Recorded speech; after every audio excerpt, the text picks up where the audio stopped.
It's tough to manage independence, and I'm sure a lot of you guys who are going through this find it exhausting and frustrating as well. Along comes with independence also comes wanting to do everything just like you're doing, and I've actually learned to use this to my advantage.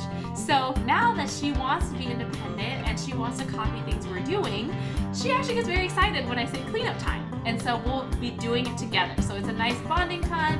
It's also gets her to be responsible. And so this has worked really well for our family. And for you guys, I hope you guys start to embrace this.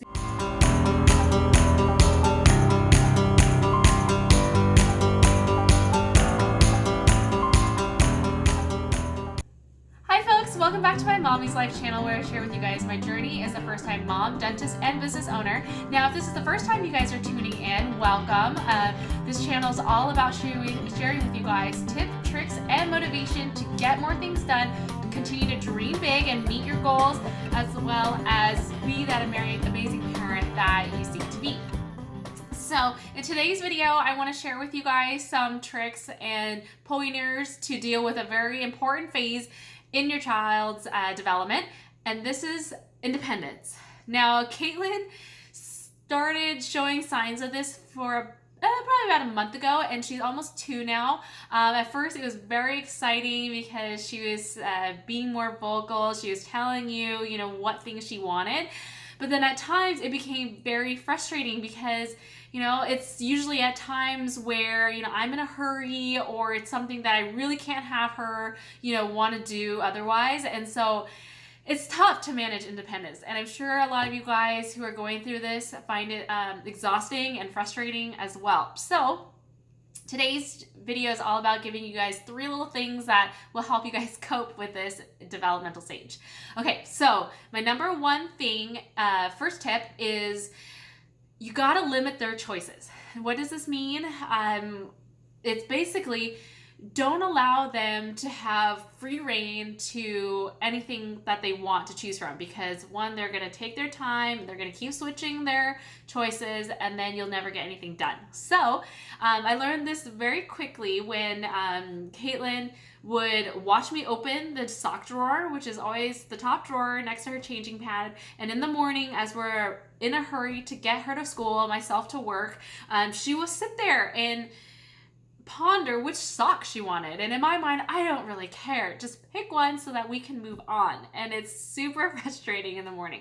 So what I started doing is before I put her on the changing table and she sees me open the sock drawer, I've already pre-picked out 2, maybe 3 options for her. And so, at this point, she only has a couple to choose from. I either give her, do you want the green ones or the pink ones? This is all you get to choose from. And she didn't know any difference because she didn't see the whole drawer of options. And so it got to give her the sense of freedom that she got to pick what she wanted, but it also made her decision-making time shrink down significantly. So we were able to get things rolling a lot quicker than we used to when I would just open the drawer and she saw everything. And it got really frustrating because, she would pick one out, and then as I put it on, she's like, no, that's not the one I want. And then she would start freaking out and just start getting very upset if I tell her, no, this is, what we're going to put on. So try that out. I think it really helps in many situations. Just don't let them see all the different options you've got. Just limit them to a couple. Okay? So number 2 thing is you gotta learn to pick your battles. And this is true not only for kids, it's also very true at work, and in many situations of your life, even with your spouse. There are certain things that, yes, you have a hard line that you won't cross. But there's some things, those little minute things that, just, it's okay. Just get over it. And it's going to really help everyone out. This is super true with Caitlin. There's certain things that I just won't allow her to do. Like, for instance, even though she's super independent, she doesn't necessarily want us to hold her hand all the time. She knows that, I don't care if she's kicking or screaming. If we're crossing the street at this point in her life, she's got to hold her hands or we're carrying her across the street.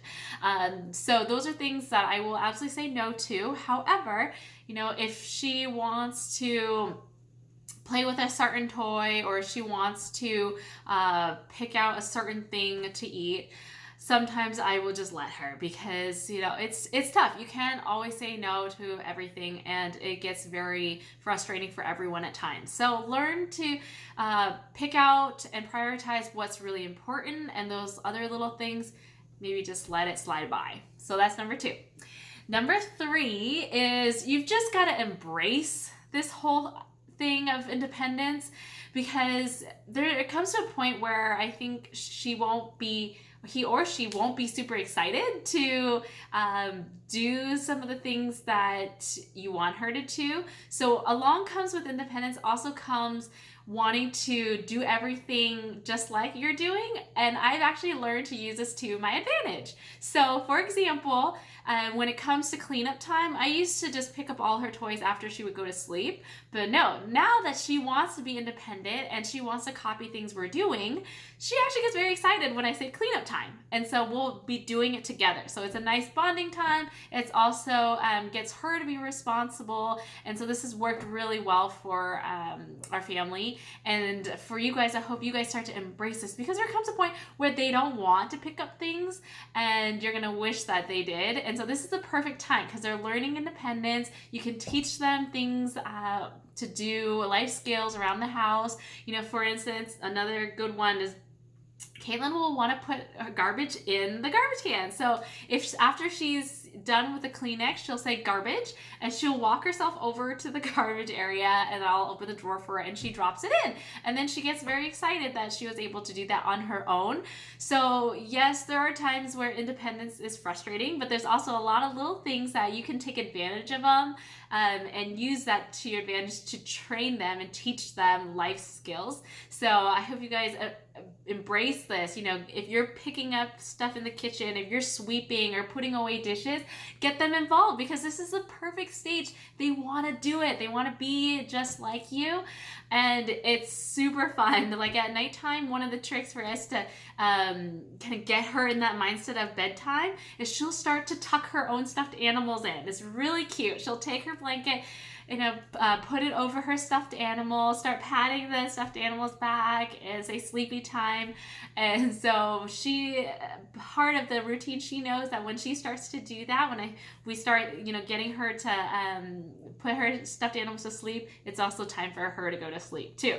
So this is really exciting. If you guys aren't embracing this phase, please do so, because it provides tons of entertainment, and it also helps you facilitate their learning process during this time. So I hope you guys find this video helpful. I know that, with being a first-time parent, there's a lot of things that we're learning, and there's a lot of things that we can also gain from it, and it's a lot of fun, and a lot of times you just have to roll with the punches. And so I hope you guys keep going, keep at it, because you guys are awesome. I know it's hard at times, but in the end, it's worth it. So get out there, continue to dream big, and be that person that you dream to be. See you next time.